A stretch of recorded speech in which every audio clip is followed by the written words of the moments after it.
il me semble bien que la vie dont Christ parle, c'est cette vie-là. Ce n'est pas une vie de réussite dans ce monde ou ce siècle qui est un siècle qui n'est pas bon. Où Jésus nous dit d'ailleurs, il faut vous séparer de ce monde, il faut vous séparer de, on va dire, de ce qui gouverne ce monde qui est totalement corrompu. Nous ne sommes pas appelés à vivre dans ce gouvernement de ce siècle présent. Lisez le livre des Galates. Toutes les libérations de la croix se trouvent dans le livre des Galates. Donc, c'est très intéressant de le lire. On a besoin d'être libéré de notre ego. On a besoin d'être libéré de notre chair. Premièrement, ce n'est pas elle qui commande aujourd'hui. C'est l'Esprit de Dieu en nous qui prend la direction de notre vie. Et l'ancien despote qui s'appelait nous-mêmes, celui-ci doit renoncer à lui-même. Et c'est bien entendu des conditions pour vivre et nous approcher du trône de Dieu et pour vivre dans la dimension de la sacrificature, du discipulat. Moi, ici, je fais un cours pour les disciples, je ne fais pas un cours pour les membres d'église. Je donne ce cours parce que je crois que la Bible, elle nous aide à devenir, elle nous appelle à être des disciples, pas à être simplement des membres numéro un tel d'une communauté qui pense qu'elle sera sauvée à la fin lorsque Jésus viendra chercher son épouse. Lisons la parole de Dieu, voilà. Mais je crois qu'il y a un rêve de Dieu qui, je crois, lui, il a envie que ça devienne une réalité. Ouais, et c'est aussi pour cela que je m'arrête un temps sur cette dimension du kainos. Nous sommes le rêve de Dieu devenu réalité. Et c'est cela, je crois, dont il est question. Dieu a des rêves, c'est évident, et qu'il voudrait voir arriver à une réalité, mais ça dépend beaucoup de nous. Là, ça dépend pas seulement de Dieu, c'est nous. Est-ce que nous comprenons le rêve de Dieu? Est-ce que nous comprenons ce que Dieu attend de nous? Est-ce que nous comprenons ce qu'il souhaite, ce qu'il désire, ce pourquoi il a fait venir Jésus? Est-ce que nous comprenons son plan, ses objectifs? Est-ce que nous comprenons la nature du combat spirituel? Est-ce que nous comprenons en termes de, est-ce que nous voyons ces choses? Alors, on va revenir sur le visuel et on va lire ce qu'il y a écrit dessus. Par lui, nous avons accès au moyen de la foi à ce don gratuit de Dieu qui nous est désormais acquis. Et notre fierté se fonde sur l'espérance d'avoir part à la gloire de Dieu. Ça, c'est Romains chapitre 5, verset 2. Alors, vous savez, je vais vous le donner maintenant dans la version The Mirror qui va un petit peu changer, peut-être donner une autre perspective pour aider à recevoir quelque chose peut-être de plus ou une autre façon de voir les choses. Jésus est l'étreinte de la grâce de Dieu à la race humaine, tout entière. Nous sommes là, nageant dans la béatitude radieuse de notre innocence rachetée. Nous sommes le rêve de Dieu devenu réalité. Je trouve que c'est tellement important que nous puissions comprendre cela. Parce que tout le plan, l'histoire de la parole de Dieu, ce dont elle nous parle, ce vers quoi elle nous attire, c'est le fait de comprendre que toute la réalité de Dieu éternel se trouve dans l'invisible. Ce n'est pas dans ce monde visible que nous trouvons la réalité de l'éternité. C'est dans le monde invisible. Donc, il faut absolument donner une chance au Saint-Esprit de nous révéler cela et que ça, petit à petit, en le méditant, en le contemplant, en le parlant, en le chantant, lorsque nous disons Dieu, nous te louons, tu es majestueux, éternellement assis sur ton trône, tu es là, tu règnes en majesté, de gloire en gloire, d'éternité en éternité, tu règnes. Vous voyez, en parlant, en déclarant, en proclamant la parole, elle devient une réalité pour nous. Et il y a vraiment, à un moment donné, nous voyons, nous savons, nous comprenons. Lorsque nous disons à Jésus, dans Romains 10, nous croyons dans notre cœur et nous parlons avec notre bouche, et les deux sont alignés, vraiment, croyant et disant la même chose, eh bien, nous créons, alors ce n'est pas nous qui le faisons, c'est le Saint-Esprit, mais nous participons à notre propre nouvelle naissance parce que nous amenons finalement notre vie par le Saint-Esprit qui est en nous à la vie en parlant ce que Dieu dit. Et il y a beaucoup de choses que nous avons besoin d'expérimenter sur ce domaine de la parole. Donc, on va lire, je vais juste vous le lire comme ça pour vous donner un goût, un petit goût des cieux, de Romains chapitre 13, versets 11 et 12. Faites ceci d'autant plus que vous savez en quel temps nous vivons. c'est désormais l'heure de sortir de votre sommeil, car le salut est plus près de nous que lorsque nous avons commencé à croire. La nuit est avancée, le moment où le jour va se lever approche. C'était déjà dit il y a 2000 ans, donc vous imaginez bien que le temps approche encore plus. Donc il y a quelque chose qui est en marche, où Dieu parfois ne semble pas vraiment pressé, mais où il a quand même, dans la prophétie qu'est la Bible, écrit le fait de nous dire, vous savez, ça s'approche quoi qu'il en soit. Donc c'est une espèce de révolution qui est en marche, où les changements sont généralement difficiles parce qu'ils nous forcent à nous remettre en question. Ils remettent en question nos idées, ils remettent en question toutes nos façons de voir les choses et qui sont bien ancrées en nous, parce que ça fait peut-être, imaginez, je ne sais pas, 10, 20, 30 ans pour certains, 40 pour d'autres, où on lit la même Bible, on a les mêmes versets, on ne veut pas sortir de notre cadre de compréhension doctrinale. Et Jésus est en train de dire, ce n'est pas une doctrine que tu épouses. Si je fais de mon Église mon épouse, moi, je ne veux pas qu'elle épouse une doctrine, mon Église, je veux qu'elle épouse une personne. Moi, je suis une personne. Et il s'est incarné pour nous montrer ô combien il est une personne qui est aujourd'hui assis dans les lieux célestes. Mais aujourd'hui, c'est un parfaitement homme, parfaitement Dieu qui est assis dans les cieux. Il y a un homme assis dans les cieux. C'est pour ça qu'on peut le rejoindre, parce que nous aussi, nous sommes des humains. Donc nous aussi, nous sommes à la fois compris par Christ, mais nous savons qu'il y a un homme qui vit, entre guillemets, dans l'espace.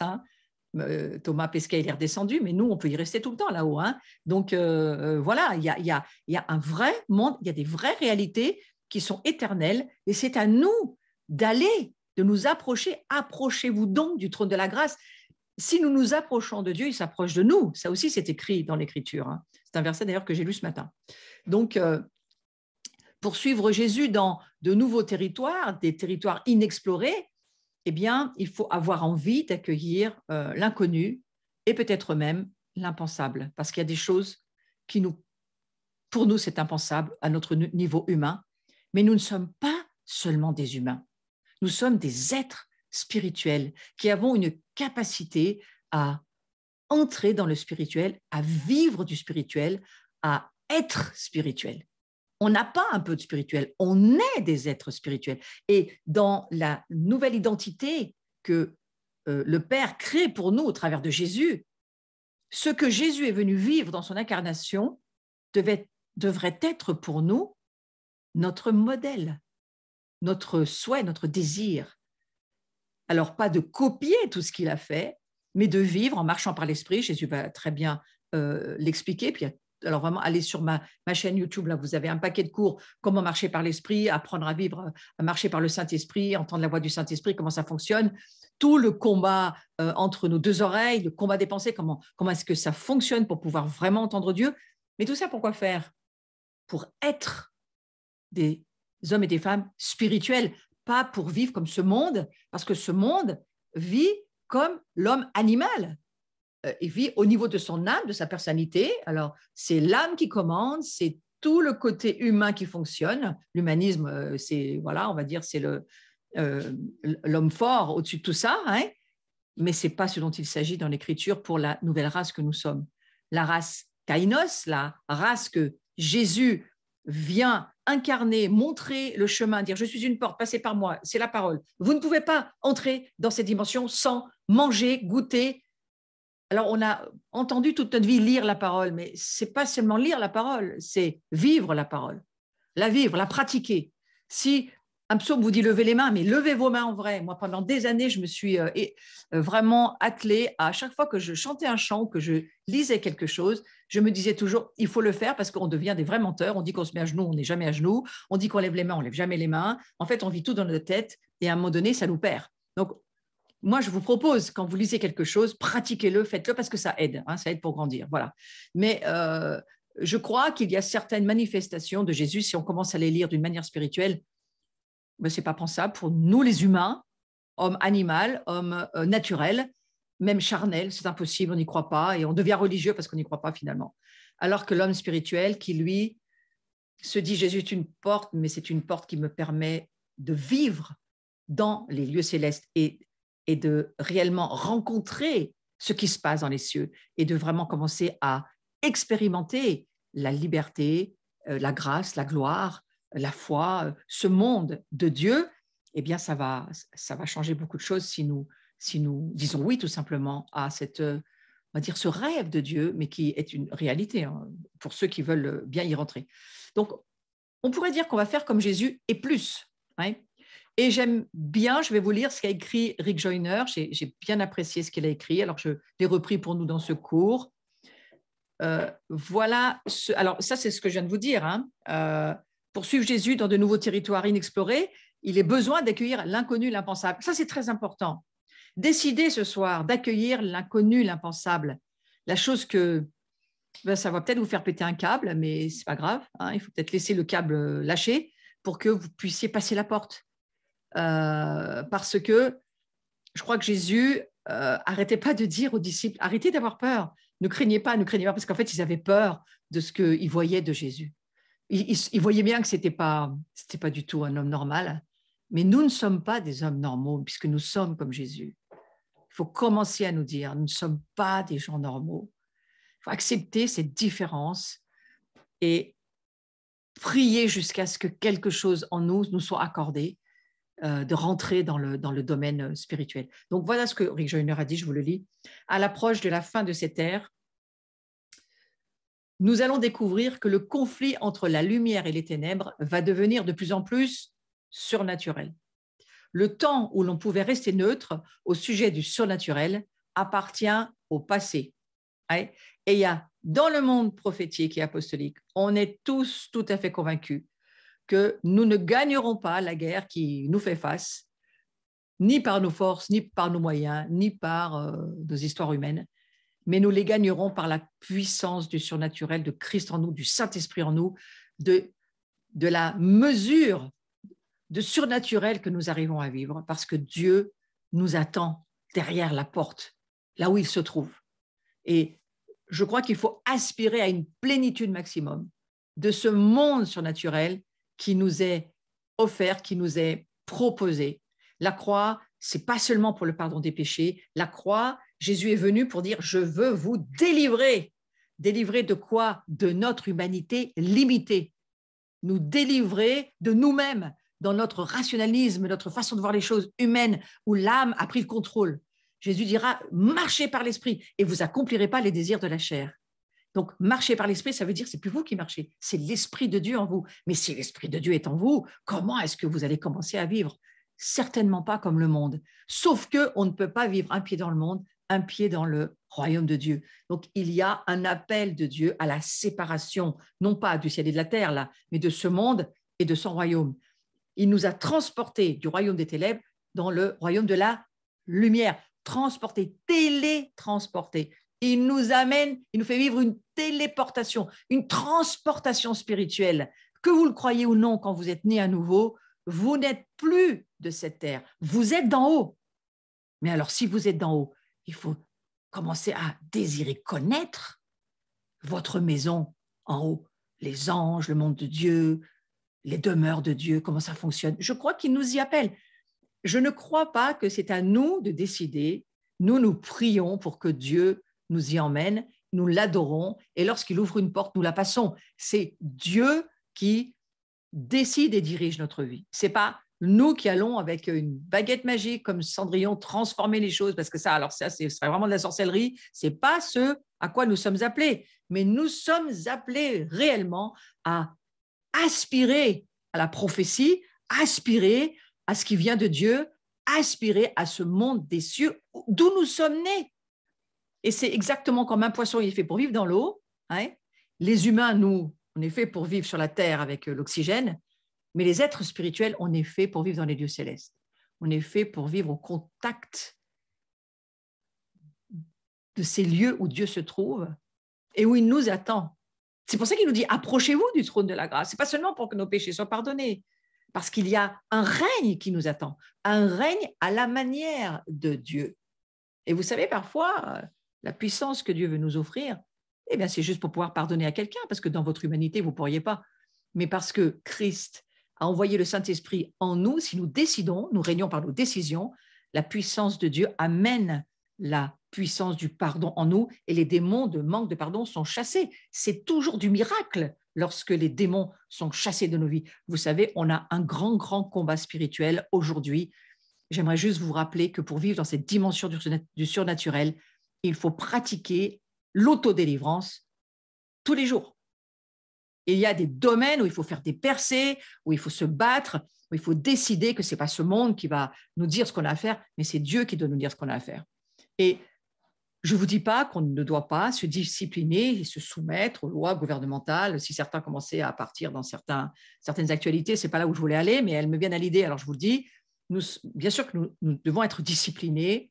Nous ne sommes pas des êtres iniques. Nous ne sommes pas des gens rebelles qui sommes insoumis à ce que notre nation nous demande de vivre. Nous sommes appelés à laisser Christ en nous, accomplir ce que nous avons besoin d'accomplir, et nous sommes des êtres disciplinés, la discipline de notre famille, la discipline de notre nation, la discipline de notre vie spirituelle, la discipline de la Bible. La discipline, c'est ce qui va nous permettre de laisser Christ en nous, le Saint-Esprit en nous. Christ, c'est le Saint-Esprit en nous, parce que Christ, il est dans les cieux. Mais comme dira Paul, Christ en moi, c'est le Saint-Esprit en moi, c'est l'Esprit de Christ en moi qui dirige ma vie. Et c'est à partir de là où nous allons pouvoir être utilisables par Dieu, parce que Dieu ne travaille pas avec les rebelles. Tous les rebelles sont les enfants du diable, hein, ça c'est très clairement dit dans le Nouveau Testament. Donc ne soyons pas des fils de la rébellion, mais soyons des fils de Sion. Nous avons besoin de vivre à partir de Sion. Alors, nous allons lire ceci ainsi, et je vais insister un petit peu pendant un moment sur ce domaine. Nous regardons, servez-vous de vos yeux spirituels. Demandez au Saint-Esprit, Saint-Esprit, donne-moi de voir ce soir dans cette dimension spirituelle, parce que je suis un être spirituel.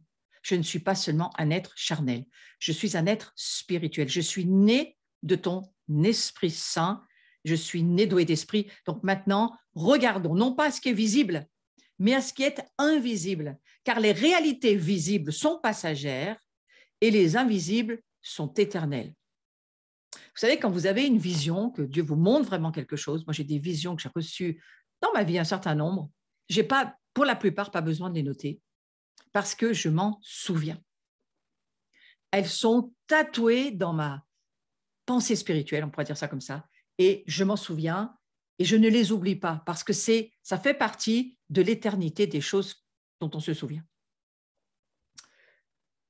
Le monde dans lequel nous vivons, il faut bien se le redire, n'est qu'une façade de la réalité. Donc, il faut parler à ce qui vous entoure en disant « Tout ce qui est autour de moi n'est qu'une façade ». Vous savez, c'est un petit peu comme les studios de Hollywood. Hein, parfois, vous pensez qu'il y a une ville, tout ça, mais en fait, c'est juste une façade. Derrière, il n'y a rien, c'est vide. Et il n'y a pas, en réalité, de ville ou de paysage. C'est juste une façade. La vie que nous traversons, c'est ce que dit la Bible, hein, ce n'est pas moi qui le dis, hein, comprenez bien que c'est la Bible qui le dit. Je ne me permettrai pas de dire ça, moi, mais la Bible nous dit les invisibles sont éternels, les réalités visibles sont passagères. Vous comprenez pourquoi il faut réfléchir, surtout, on va dire, à quelques heures. On sait que Jésus revient, on sait qu'il n'y en a pas pour bien, bien longtemps encore. Il y en a, je ne vous dis pas que Jésus revient demain, mais on est quand même dans une fin d'un âge. Hein. Il y a quelque chose qui est en train de s'accélérer, il y a quelque chose qui est en train de se compresser, il y a quelque chose qui est en train de bouger dans le monde spirituel, on le sent tous. Sur cette terre, on sent les ténèbres se lever, s'obscurcir. Ésaïe 61, c'est très clair. Tout devient beaucoup plus sombre et Jésus le dira, il ne va pas toujours faire jour. Profitez pendant qu'il fait jour. Donc le monde dans lequel nous vivons n'est qu'une façade de la réalité. Nous devons nous souvenir de ne pas y investir trop de choses.